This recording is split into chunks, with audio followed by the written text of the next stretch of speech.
are so bright. Pull your hat down, make sure your cinch is tight. Horses kinda snuffy, cold chill up your spine. You'll get your ass moving, son, we're burning daylight.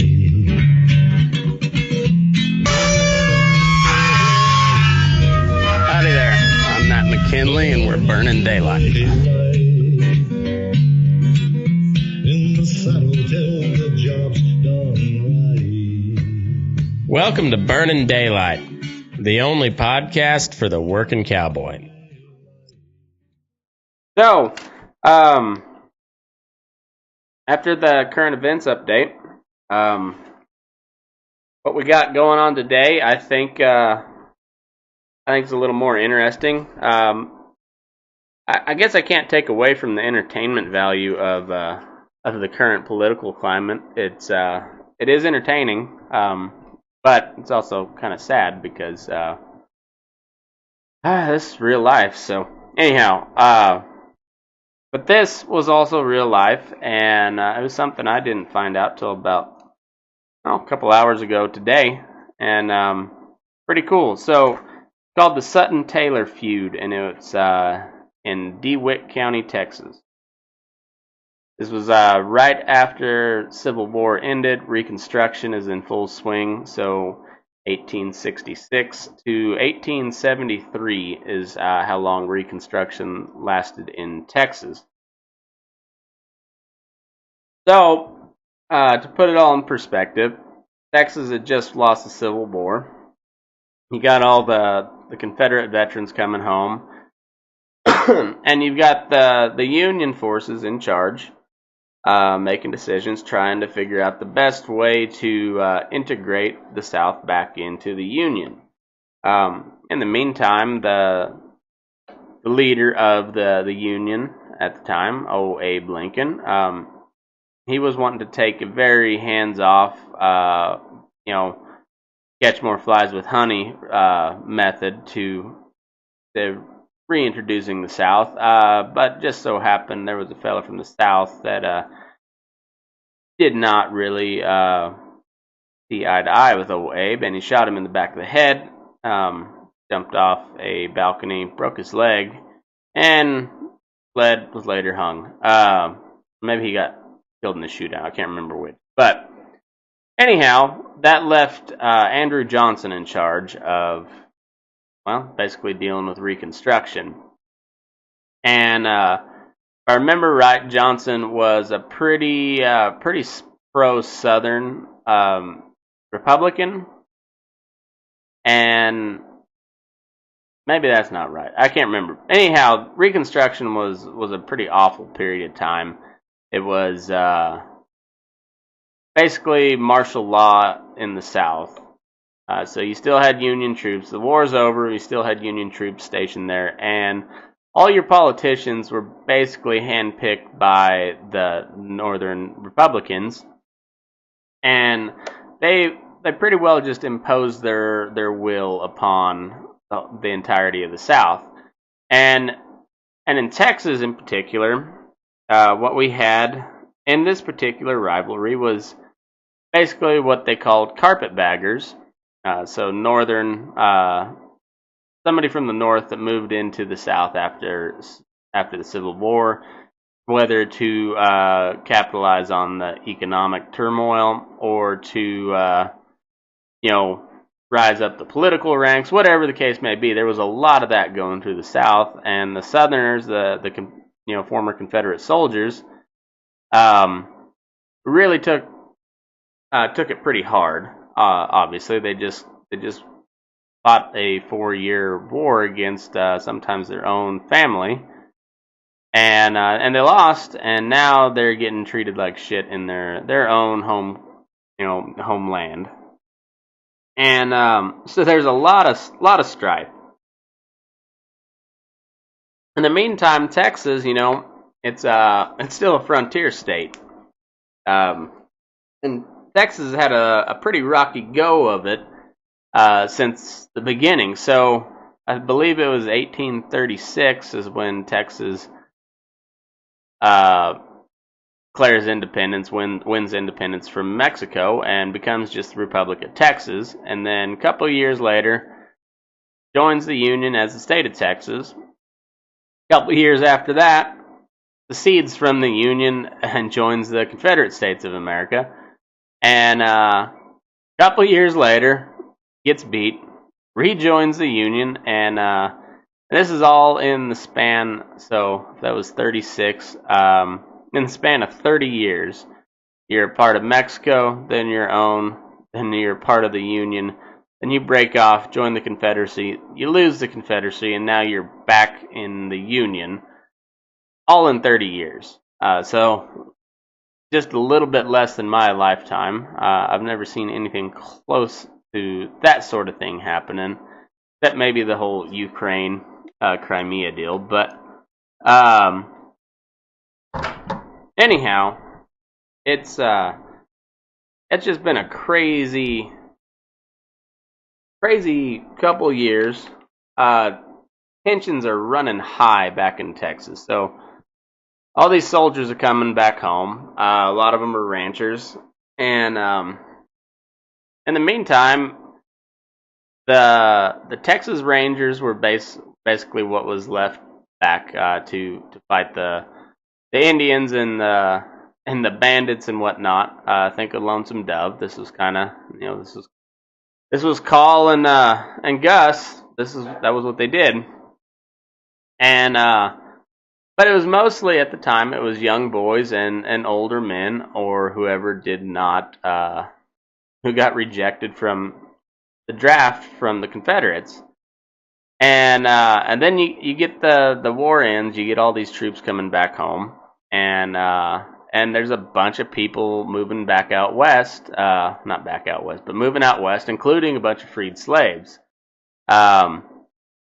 So if we think racial tensions are bad right now, you got a bunch of people who owned a bunch of people and fought a war over said people, not officially. You can look at both accounts, and one will say it was all over slavery, and one will say it was all over states' rights. But they're both right. It was over the states' rights to own slaves. But and regardless of that, you had a bunch of people that owned a bunch of other people, and now had just lost those people in a war. And now you got a whole bunch of those people that you used to own are now free, and they're trying to settle and make something of their own. You got a bunch of Northerners coming in, encroaching on your territory, telling you how to live, and they're sucking up some land. So there is a ton of upheaval going on in Texas at the time, and so once Reconstruction is, and don't quote me on this exact timeline, but I couldn't find anything about it, but I believe once Reconstruction policies went into effect, that's basically when all of these union-backed politicians got into office, and they did away with the Texas Rangers, and they instead instituted the Texas State Police, which was basically the same thing, but with their guys. So they had the backing, basically, of the Union Army, and a bunch of lackeys of the leadership in Washington. Basically letting them do whatever they want, and they pretty well terrorized Southeast Texas for a while, and a lot of it they said that was, they're trying to crack down on cattle rustling, but basically they were just harassing a bunch of these former Confederates, because a lot of the state police and the leaders were, either former or still serving in the Union Army, had an axe to grind, and probably a little bit power drunk, and so it was just not a good time. So let's set the stage for the Suttons and the Taylors. So this is very similar to the Hatfield and McCoy feud. Just happens to be in Texas. So we've got a guy named Pitkin Taylor, and he is kind of the patriarch of this group. And he's the brother to a very legendary Texas Ranger named Creed Taylor. And so basically, we know Gus McCrae wasn't a real character, or a real person. He's a character in a book. But if he had been a real character, him or Call, or real people, they would one of them would have been a guy like Creed Taylor, just a legend, a legend among the Texans. So Pitkin Taylor is the head of this group, and in the meantime, the state police is running around doing their thing, and they are known for some pretty heavy-handed tactics, and they end up shooting. What was that guy's name? Charlie Taylor. So Charlie Taylor gets killed when they're trying to arrest him for horse theft. And then, fast forward a couple months later, Christmas Eve, 1868, a guy named William Sutton, who is a member of the Texas State Police, shoots and kills Buck Taylor, a member of the family, and Dick Chisholm. I don't know what his relation is, but they had a disagreement over the sale price of a horse with this Will Sutton fella. And Will Sutton ends up killing them both. And, and in the meantime, you've got the state police really cracking down on this area. And then, you fast forward to 1870, there's tempers are running high, obviously. There's been 3 members of this Taylor group that they got killed. And people are starting to take sides. And you've got a bunch of people wanting to move in and settle there. But in the meantime, like, everybody in this county is at war with each other. And all everybody new is having to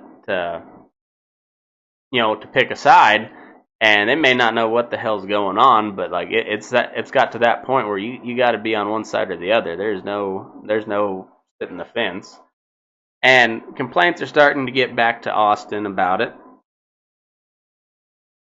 So,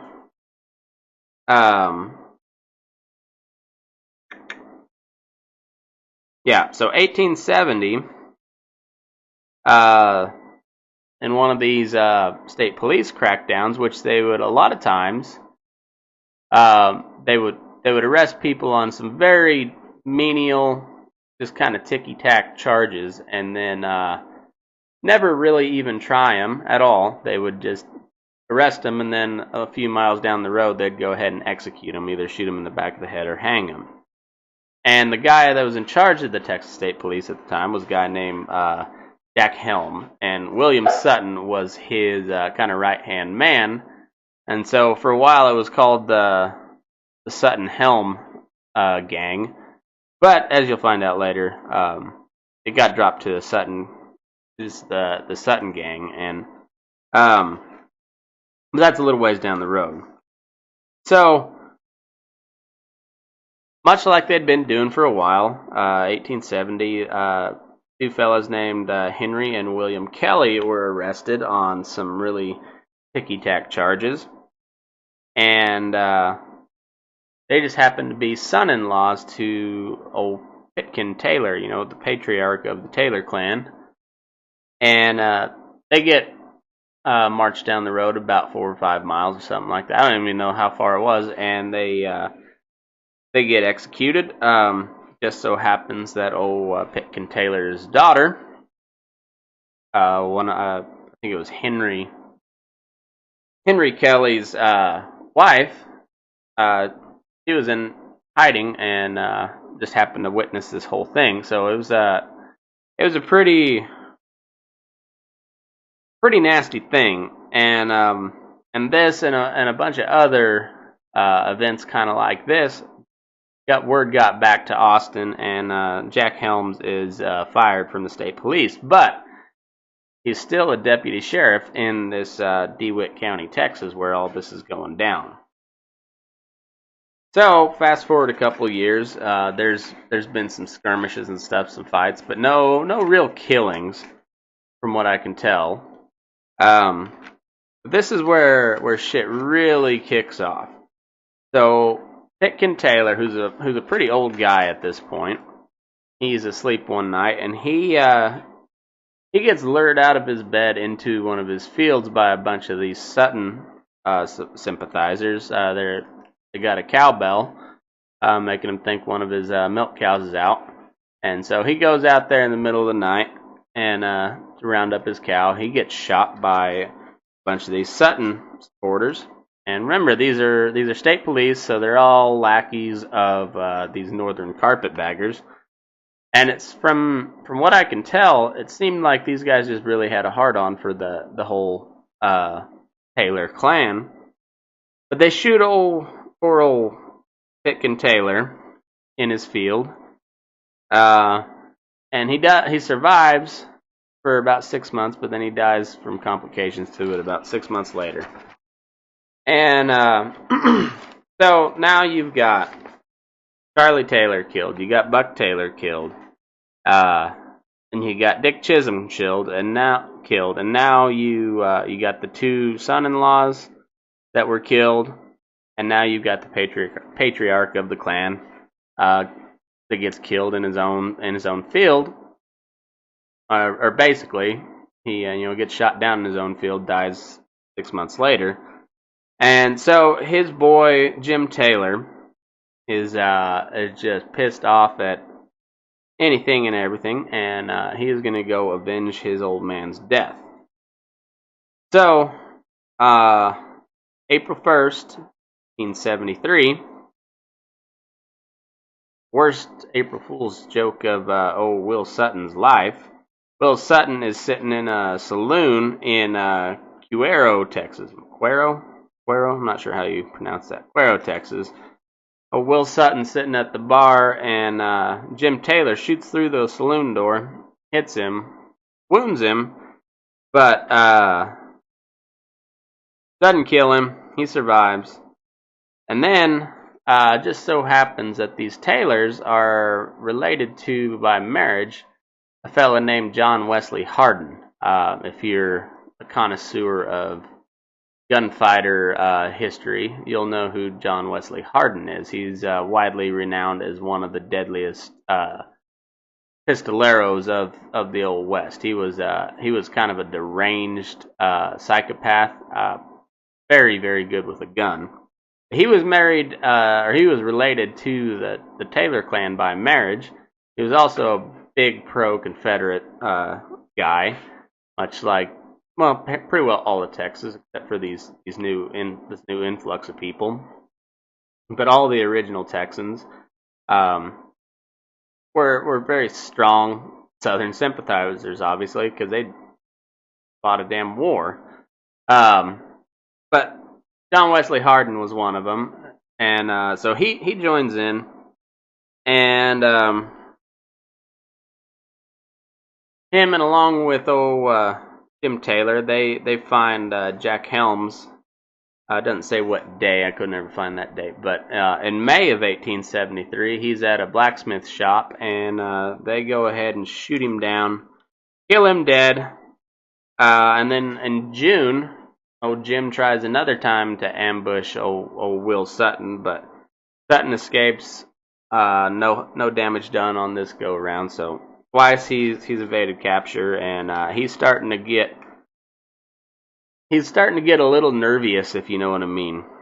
Well, after they go ahead and kill Jack Helms, they turn their sights onto another one of these Sutton clan guys. His name is Joe Tumlinson, and he's got kind of a little stronghold, and they lay siege to it. They go ahead and put a siege on him, but this must have been in the county next door to DeWitt County, and the sheriff comes out,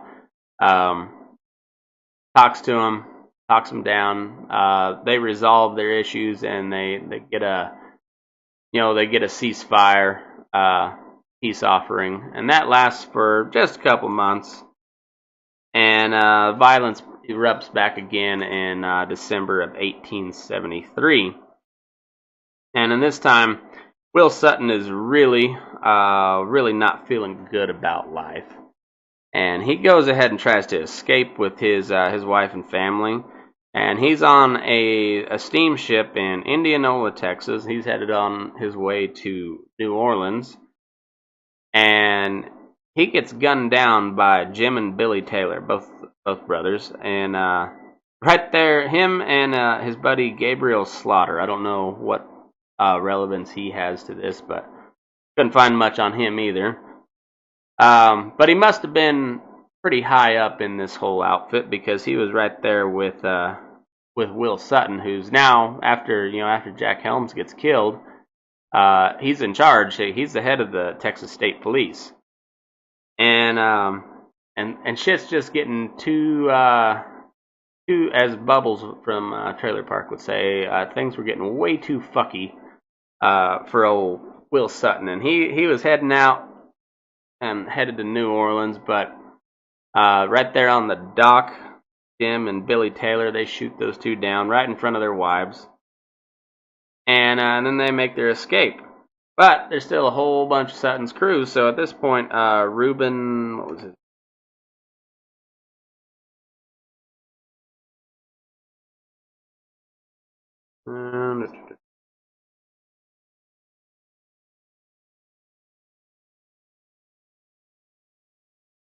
Yeah, I'll find it here in a minute. But Reuben H. Brown takes over after Sutton is killed, and in retaliation for this assassination of Will Sutton, his crew, they go ahead and retaliate, and they find three members of the Taylor crew, get them arrested for basically nothing, and it was a fake cattle rustling charge is what they got him on. These three were headed up north. They were driving a herd north to the railhead, and they pick him up for cattle rustling. It was a false cattle rustling charge, but whatever.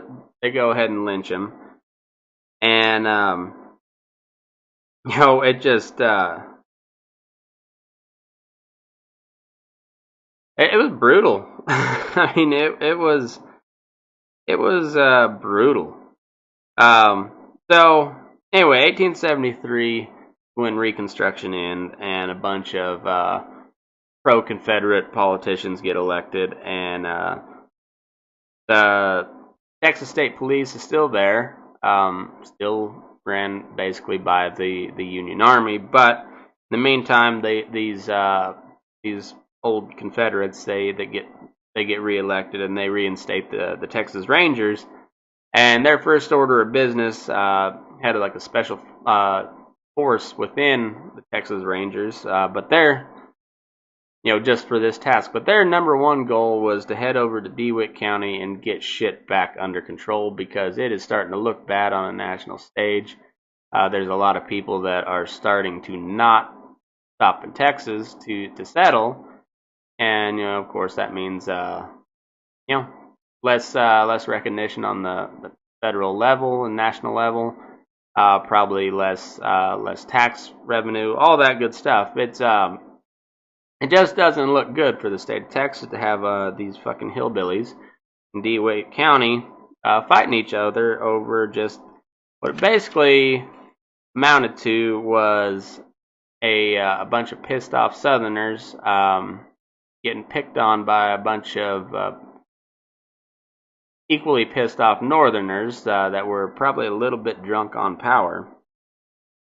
So anyway, all that being said, Texas Rangers are reinstated, and they have a special force that heads down to DeWitt County, tries to take things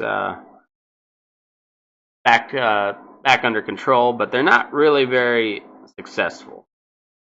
So, 1875, Billy Taylor gets arrested for the murder of old Will Sutton, and he's set to stand trial on September 16th, 1875. But they're in Indianola, Texas, which I didn't even look it up to see where it was, but must be close to the Gulf because they get hit by this massive hurricane. It's got like 110-mile-an-hour winds. The whole town's underwater, and rather than letting these prisoners just drown in their cell, they go ahead and free them, and Billy Taylor's one of them. He gets released, and he escapes. So then, November 17th, fast forward a couple months, John Wesley Hardin, he meets up with the new leader of the Sutton crew, Reuben H. Brown, and shoots and kills him at the Exchange Saloon in Cuero. And then about a month later, Jim Taylor and two of his crew members are shot and killed at a gunfight in Clinton, Texas. And Jim being the one that was really up in arms, really kind of driving force behind the whole thing. Well, once he gets killed, the feud cools off a little bit, but next year, September 1876, September 19th to be exact, two masked men show up at the house of a fella named Dr. Philip Brassel. And they drag him out of bed, middle of the night. They drag him out of bed, and he's got his three boys there with him, and they march all four of them down the road. Now, his oldest boy happens to be a pretty well-known outlaw, and that's probably the reason for, or the reason why they stopped at this at his house. But for all intents and purposes, and all the records that I could find, this Dr. Philip Brassel was a pretty upstanding member of the community, well respected. No suspicion of any wrongdoing on his part. He was just known as a pretty good guy. And so they march these four men down the road, and they promptly execute Dr. Philip and his oldest boy, the outlaw.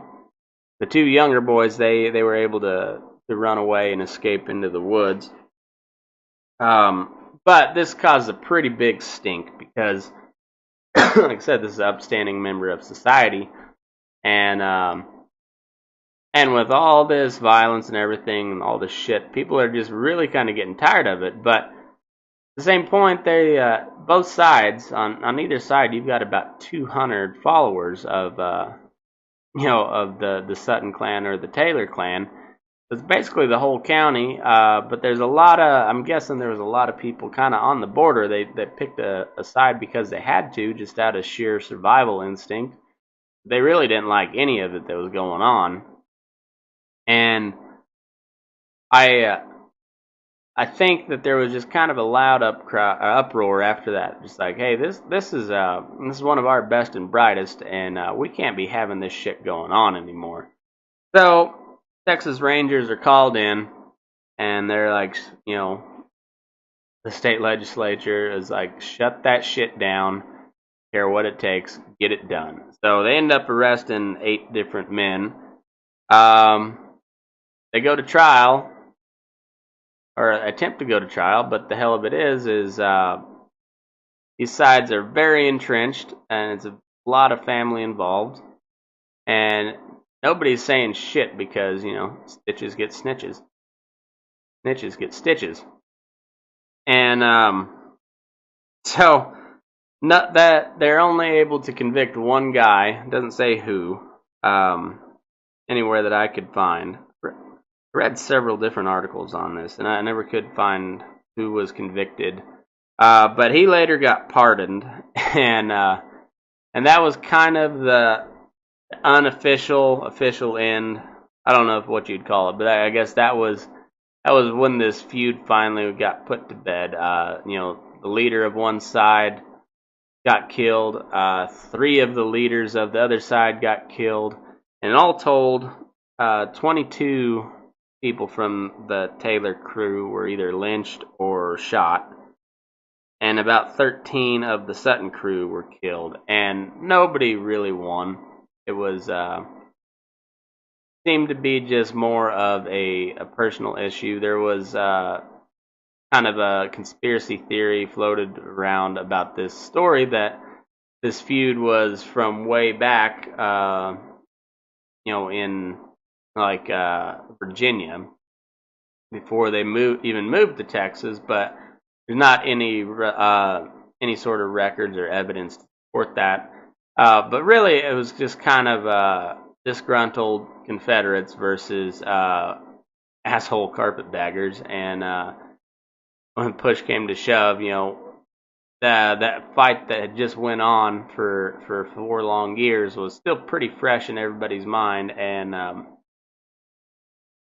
they were not shying away from a fight, and a lot of people got killed, 30-something people, over this little feud, and whether it be ineffective leadership from the state level or any number of things, it was a shit show. But luckily, it just seemed like everybody was just tired of all the violence, and even after the one fellow was convicted, they're just like, it's not even worth trying to have this guy serve out his sentence. So he gets pardoned, and that's the end of it. And I guess everybody breathes a sigh of relief, and they say, all right, go back home and shut the fuck up for a little bit. Stop killing each other. And there was feuds like this all over the U.S. back in those days, and especially in these kind of isolated communities where you have large families, and sometimes shit goes haywire, whether it be a deal trade gone bad or what, or one of the male family members sneaking over to visit a female member of the other clan at all hours of the night. They're just certain little things, and it was very very tribal like that, very very clan mentality, and so you had those type of feuds, and boy, they weren't fucking around when they were pissed, and they they were gonna avenge something. Boy, they got after it, and there was a pretty astonishing number of people that died when you say like this one. You got 30-something people that were killed or either shot or hung, and then I don't even know how many on the. I used to know the number on the Hatfields and McCoys, but it was a pretty large number there, and it was on both sides you've got deeply entrenched political ideologies, and a lot of just leftover resentment from the Civil War, and it was just a recipe for more violence, and interesting stuff. We've come a long ways as a country, I'll have to say that. There's a lot of crazy shit happening out in the bigger cities right now, but it could get worse, and it could always be worse, it seems like. So that's kind of the cool little thing about these historical episodes, is it kind of helps put stuff in perspective from time to time, and as wild and crazy and shitty as the times are right now, at least we don't have minor wars going on throughout the country, which I guess to some extent we do, but not quite like that, and so that's a good thing. But I hope you enjoyed that episode. I really enjoy looking up the information on these. It's stuff's right up my alley, so makes it fun to do some research and jot notes down to tell for a good story. So anyway, we'll keep doing that. You guys keep doing your thing. You're not subscribed to the podcast or the page or anything, please go do that. If you listen on Apple, I would appreciate it if you leave me a 5-star review. Help get the word out a little bit more, and share it on your social medias if you would. we've had some really good interaction and a lot of upward movement on the on how we're doing here lately. So I'd like to keep that up and I guess strike while the iron's hot. So if you would, I'd appreciate it. Share it around. Tell your friends, your family, whatever. If anybody you think would get a kick out of it, send them our way, and we'll be glad to have them. But you can find me on Facebook, Matt McKinley, at MickerMac85 on Twitter and Instagram. Podcast page is Burnin Daylight on Facebook and YouTube. At Move Your Ass everywhere else. Make sure you go check out the Burnin Daylight website, burnin-daylight.com. We got a whole bunch of content over there. You can listen to the show. You can look through some memes. We got all sorts of good stuff. We'll be putting together a little newsletter every week as well. And hopefully we'll get some more people contributing to the site, and it'll be a cool deal once we get everything rolling and get some more people on board. I think you'll like it. So, but go check it out. We got some shirts for sale and whatnot.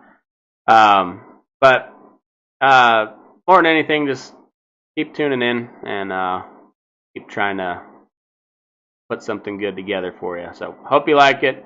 Hope you have a wonderful week and stay safe out there and move your ass. We're Burnin Daylight.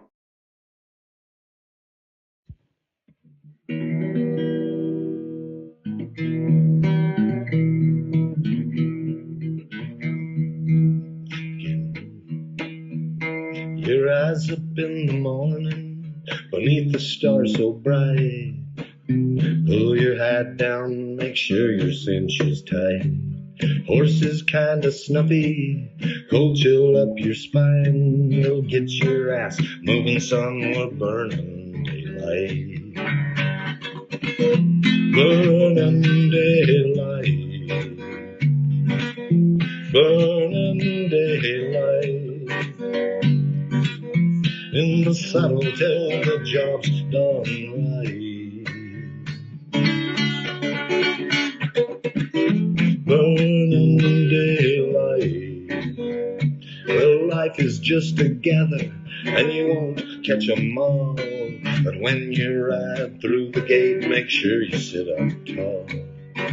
I can see the horizon, it's looking pretty bright. Well, get your ass moving, son, you're burning daylight. Burning daylight. Burning daylight. In the saddle till the job's done right.